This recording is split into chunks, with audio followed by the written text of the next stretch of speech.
Berada di Pekarangan Seri Pentas, dan kalau pagi tadi kita memang bercerita mengenai satu murid satu sukan ini. Begitu seronok sekali kita bercerita, dan sekarang untuk mendapatkan intipatinya dan juga dari segi pelaksanaan dia, bersama kita pada pagi ini Datuk Abdul Ghaffar Mahmud yang merupakan Ketua Pengarah Pelajaran. Assalamualaikum, selamat pagi Datuk. Selamat datang ke MHI. Okey, kita dah bercerita banyak juga lah pagi ini kan, bagaimana dah ramai memberikan komen mengenai betapa pentingnya untuk adik-adik anak-anak kita bersukan di sekolah. Jadi mengenai dasar satu murid satu sukan, mungkin boleh Datuk beri sedikit mukadimah mengenai program ini. Terima kasih Tuan Zul. Dasar satu murid satu sukan ni ialah telah diperkenalkan oleh Yang Amat Berhormat Menteri kita selaku Menteri Pelajaran tahun lepas. So, sekolah telah diarahkan untuk melaksanakan dasar ini pada Januari tahun 2010 lagi.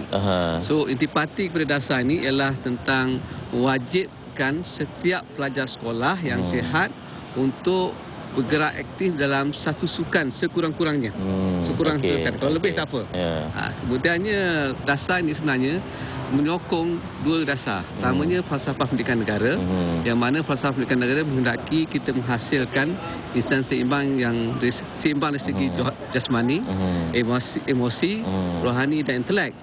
Jadi kita harap dengan dasar ini kita dapat menghasilkan insan yang sehat, di mana kita berpegang teguh kepada badan yang sehat datang dari otak yang sehat datang dari badan yang sehat.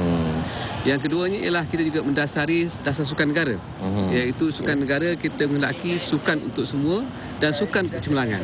So kita harap dengan dasar ini kita dapat menjukil bakat sukan, di mana kita ada kumpulan yang ramai ahli sukan kita. Itulah harapan kita. Jadi itulah matlamat utama kerajaan dalam melaksanakan dasar ini ya. Ya. Ya, okey. Dan setakat ini bagaimana pelaksanaan dia sejak mula diumumkan dan sehingga kini, bagaimana dari segi metodologi pelaksanaannya itulah. Alhamdulillah setakat ini sekolah telah mematuhi apa yang kita arahkan, supaya sebagai contohnya ialah tentang pelaksanaan sukan tahunan sekolah. Contohnya selama ini sukan tahunan sekolah kadang-kadang ada sekolah buat bulan 2 pun ada, bulan 3 pun ada. Tapi kita mengarahkan sekolah supaya buat sukan tahunan pertengahan tahun. Kerana sebelum itu kita minta pertama sekali mesti ada merentah desa, melibatkan semua pelajar, mewajibkan. Selepas merentah desa, sebelum diadakan sukan tahunan, diadakan sukan tara. Semua pelajar mesti terlibat untuk menyumbang markah pada rumah mereka. Dan setelah itu dipilih yang terbaik, barulah sukan tahunan. Selama ni mungkin kadang sekolah tu terus buat sukan. Dan kita juga menggalakkan semua sekolah-sekolah mengadakan sukan antara kelas. Kalau ada sama tu antara dom, antara tingkatan. So kegiatan sukan berpanjangan setengah tahun. Perbanyakkan lagi lah. Lagi. Jadi yang sukan ini sebenarnya Datuk, saya nak tanya tadi, ini beyond ataupun selain daripada pendidikan jasmani lah. Jadi pelajar itu perlu memilih kurang-kurangnya satu sukan. Pendidikan jasmani wajib 3 waktu satu minggu, iaitu mungkin pergerakan, kemalan sikit. Tapi yang ni kalau diminat dengan katalah bola sepak, dia main bola sepak, bola keranjang, kalau bola jaring, bola jaring. Tapi kalau yang talented tu lebih dari satu pun boleh. Lebih dari satu pun boleh. Bagaimana penerimaan ibu bapa pula? Ataupun feedback dari ibu bapa lah? Alhamdulillah setakat ini tidak ada komplain ataupun rungutan daripada ibu bapa terhadap sekolah, dan saya percaya ibu bapa lebih baik tentang ini. Sebab benda ini kita faham mungkin ada kesukaran sikit untuk contohnya pergerakan pelajar, tetapi kalau sekolah pandai menguruskannya dalam waktu yang di mana tak membebankan ibu bapa menghantar anak pelajar, saya tak ada masalah. Saya fikir cabarannya seperti yang ada disebutkan jugalah, ada rakan-rakan Facebook kita mengatakan, dan pemerhatian saya sendiri, ada setengah sekolah yang tak ada padang. Datuk, itu mungkin itu cabaran untuk bagi setengah sekolah untuk melaksanakan dasar ini. Bagaimana komen Datuk? Saya akuilah itu antara cabaran kami, itu kemudahan asas untuk permainan lah. Tetapi padang bukanlah unsur terpenting untuk sukan. Sebab sukan berbagai jenis. Contohnya dia boleh main indoor game, pingpong ke, contohnya macam sekolah Muhammadiyah Baki. Dia memilih sekolah Muhammadiyah Baki Kuala Lumpur memilih renang. Tetapi dia tak ada kolam renang, menggunakan kemudahan pusat belia di sebelah sekolah. Dan kami telah pun mengadakan mesyuarat dengan pihak kuasa tempatan supaya membenarkan pelajar sekolah dapat menggunakan kemudahan yang ada oleh majlis tempatan. Dari segi penyeliaan ataupun monitoring, adakah sekadar memberikan anak-anak kita tu okey ini sukan anda main, ada tak dari segi penyeliaan ataupun nak lihat progres mereka itu, bagaimana ini dilaksanakan, Datuk? Dalam surat kami kepada sekolah, kami minta mereka mentakwilkan program sukan secara spesifik, apa nak buat, bila nak buat sukan tahunan, bila nak adakan pertandingan dalaman. Jadi dimasuk dalam kalender sekolah. Jadi dari situ boleh lihat kemajuan pelajar-pelajar tu jugalah. InsyaAllah. Kita harap di situ kita dapat menunjukkan bakat. Dan seterusnya kita nak bercerita mengenai ini larian ni, Datuk, larian satu murid satu sukan ini kan, yang satu Malaysia yang bakal esok sebenarnya akan dilangsungkan. Apakah matlamat ataupun objektif di sebalik mengadakan larian ini? Larian ini kami namakan larian serentak satu murid satu sukan satu Malaysia, iaitu bersempena dengan pelancaran rasmi dasar satu murid satu sukan ini. Jadi untuk larian ini akan diadakan di Padang Esplanade Taiping besok pukul 7.45 dan diketuai oleh Yang Muhammad Timbalan Perdana Menteri sendiri. Dan pesertanya daripada pelajar sekolah, kepimpinan kerajaan Negeri Perak itu Yang Muhammad Menteri Besar ni dan Esko-nya akan bersama, dan masyarakat di Taiping. Bagi murid sekolah kita menjangkakan seramai 15,000 serentak untuk bersama dengan TPN pada pagi besok di Taiping. So kita menyuruhlah masyarakat Taiping turun beramai untuk bersama. Tetapi di seluruh Malaysia kami serentak dalam masa yang sama 45 tu, setakat semalam perkiraan kami ialah 3.3 juta pelajar akan menyertai dalam serentak. 3.3? Ya, 3.3 juta. Seluruh negara lah ni? Seluruh negara. Datuk sendiri akan berada di mana? Ya, insyaAllah saya akan ada di Taiping. Datuk akan berada di Taiping lah. Dan mereka yang terlibat nanti, kalau disahkan kehadiran nanti, akan diberikan sijil, dan sijil ini akan tangani oleh TPM sendiri. Istimewa sekali. So seluruh pelajar digalakkan untuk menyertai larian itu besok. Berapa jauh agaknya larian tu? Yang di Taiping tu 1.5. Dia bukan larian tanding, larian untuk perasmian saja. Ya, sebab saya ada juga yang berkata dengan saya, besok akan ibu bapa kan, besok akan berlari 1.5 km. Dia kata dah lama tak lari ni. Macam mana Datuk? Ini untuk kalau ibu bapa tu untuk memberi sokongan lah. Memberi sokongan. Dia bukan untuk tandang just larian sokongan saja.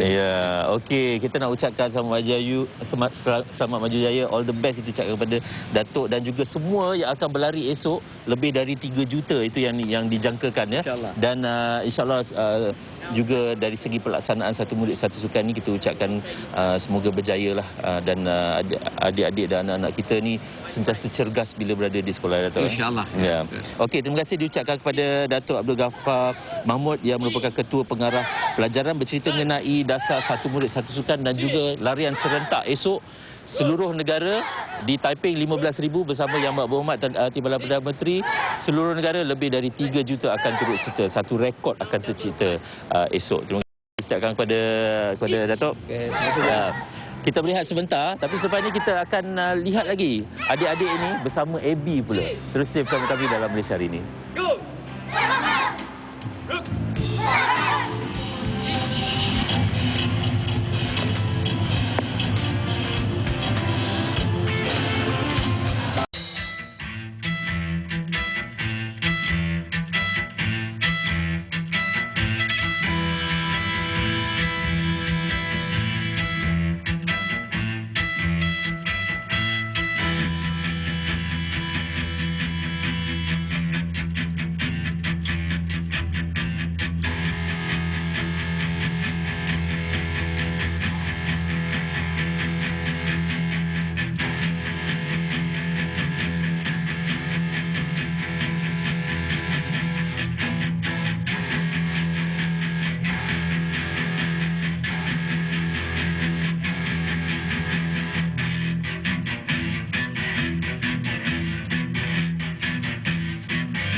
di pekarangan Sri Pentas ini, anak-anak ni kalau anda lihat pergerakan mereka tak berapa nak synchronize.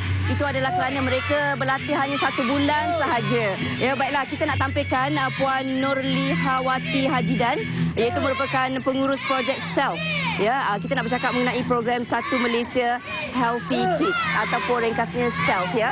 Apa khabar Puan Wati? Malaysia Healthy Kids. Ya. Khabar baik. Okey, sebenarnya mungkin ramai di kalangan ibu bapa yang tidak mengetahui dengan lebih dalam lagi berkaitan dengan projek SELF ni. Mungkin Puan Wati boleh perjelaskan? Terlebih dahulu terima kasih kepada juga TV3 macam saya kata sentiasa membantu kami menjayakan program-program yang kita adakan.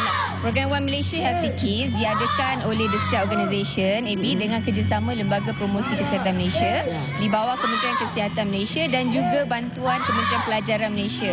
Di mana objektif kita ialah nak mengaktifkan pelajar-pelajar sekolah sebab sekarang kan macam-macam masalah berat badan, obesiti, kekurangan aktiviti fizikal.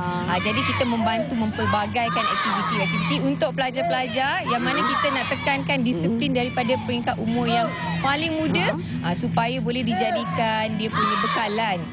Supaya tidaklah ada nanti masalah penyakit-penyakit.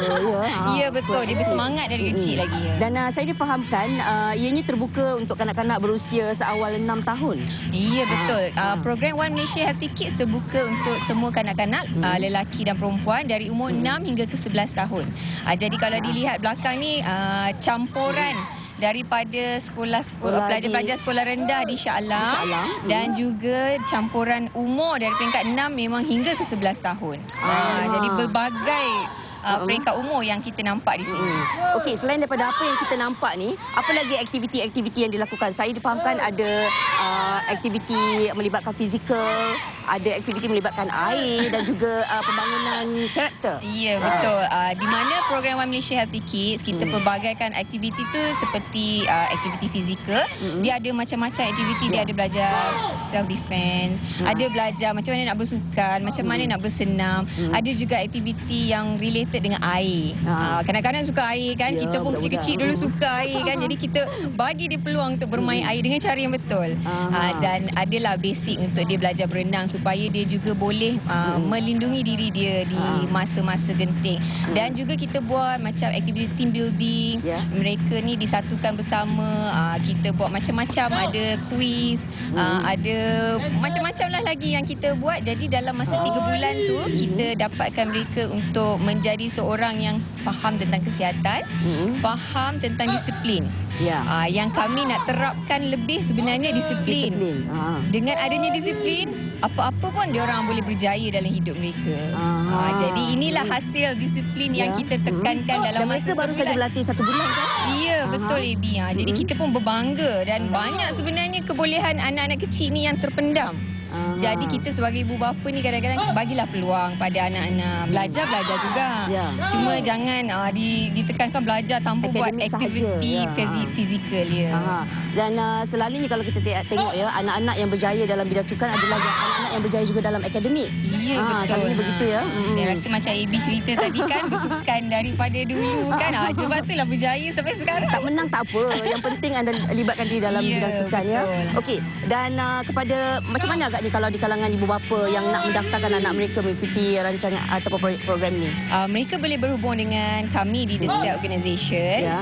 Kita boleh bagi nombor telefon 019-233-1605 atau boleh email lah lebih senang ke theselforganisation@yahoo.com untuk mengetahui lebih lanjut tentang program One Malaysia Healthy Kids.